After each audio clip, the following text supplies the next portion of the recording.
All right, guys, let's talk about this workout. We have a 1 mile run. So we're gonna go over your range of motion really quick, do a few runner stretches, and then I'm gonna send you guys off to run. This might take some of you up to 10, maybe a little bit over, depending where we're at. No shame in that game, but that could potentially be your warm up for our workout, okay? So we're gonna go ahead and address the movements for running. I suggest that you guys do some calf stretches. So if you have a place to bring your toes up against the wall, go ahead and start there. And you're gonna hold for about 30 seconds. Okay, you can go for longer if you need to. So if you're quite sensitive there, go ahead and hold for like a minute and play with the angles, bringing the toes out, bringing the toes in. Now make sure that when you're doing this, that you're bringing yourself forward towards the wall or the object, doing the same thing on both sides. So I'm a lot tighter on this one, if you notice. I'm able to come so much closer here. This one's a little harder. Okay, when you're done there, you're gonna go ahead and bring that right leg out. I like to rest my back knee, pressing this opposite knee out and the hips through. And you can also hold here for about 30 to 1 minute, depends on where you're at. And then go ahead and sit back, lean forward, pull on that foot, and hold. Okay, so doing the same thing on both sides. Opening up the knee, pushing out, and then hips through, sitting back. And remember to hold these positions, okay, as long as you guys need to.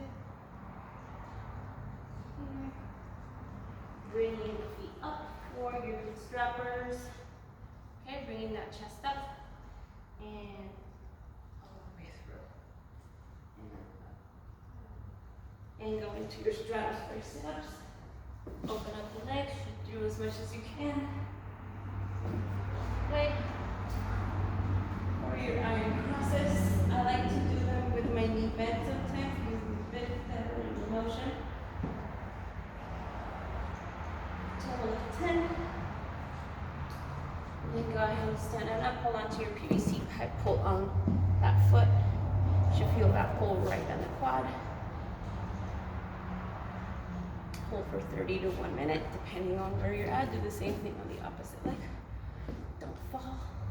Boom. Just like that. Okay? And then finally, you guys can go ahead and squeeze in your leg swings. Boom. All right, and that's going to be your prep for your run. If you guys need to squeeze anything else, put me on pause and do what you gotta do. Okay, I like to roll my feet out, and I like to do this thing with my shins where I'm like, because my shins are really sensitive. So whatever you have to do, go ahead and do it. Okay, when you are ready, you're gonna go ahead and put me on pause. Go for your mile run.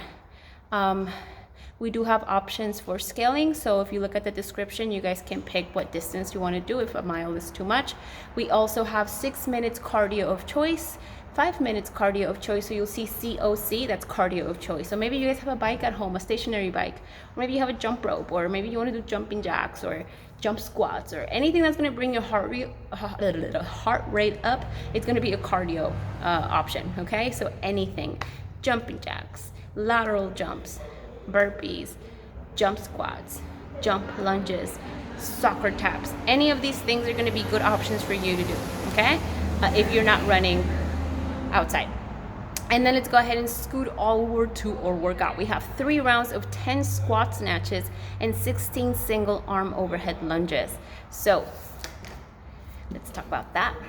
Squat snatch. If you have a dumbbell, if you have a kettlebell, whatever works for you. So now it is a squat. So you guys are going to be landing in a deeper depth, which requires a lot more mobility and a lot more ability for you guys to stabilize that weight overhead. If you're not quite there yet, don't worry about it. Bring out that shoe one more time, or just work with a very light book, whatever it is that it's going to make this movement successful for you. In fact, if you guys want to use your PVC pipe, go ahead and use your PVC pipe. I'm going to show you what that would look like. So it is a snatch, okay? So you're gonna go ahead and grab wide. This is the example with the PVC pipe. So coming up, right? This is a power snatch. I'm landing a little higher up. For the squat snatch, we have to drop underneath, okay? So this is what most of you guys are used to, right? Here, now we're gonna go into our squat snatch, landing in a squat, okay? This is what it looks like from the bottom, coming here and down, squat snatch. If you guys want to work with that with your PVC pipe, I totally recommend it, especially if you've never done it before, you're not quite there with your mobility or even with your strength. It's been a while, okay? So now if we're using your dumbbell, it's going to be same range of motion, coming down, coming up, and catching at the bottom, okay? So it's a squat snatch. Boom, and catch, all right? And that applies also with a kettlebell for your squat snatch.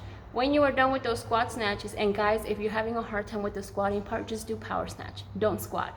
Just go from floor to overhead. Get as low as you need to. If squatting is too much, avoid the squat for now, okay? But again, stay on the lighter side. I'd rather you guys work on that mobility versus just doing power snatch to go heavy, okay? All right, so 16 single arm overhead lunges. So after you're done your 10 snatches, you're gonna press that weight up and we're gonna go for your 16 lunges. Boom. You guys can do 8 on one side and then switch and then do the remaining 8 on the other side. Okay? And those are your 2 movements for the workout of today. Again, overhead mobility. If it's not happening, grab something a little on the lighter side and work on that movement. Okay? So 3 rounds, 10 squat snatches, 16 single arm overhead lunges, and that's your workout. Have fun, guys.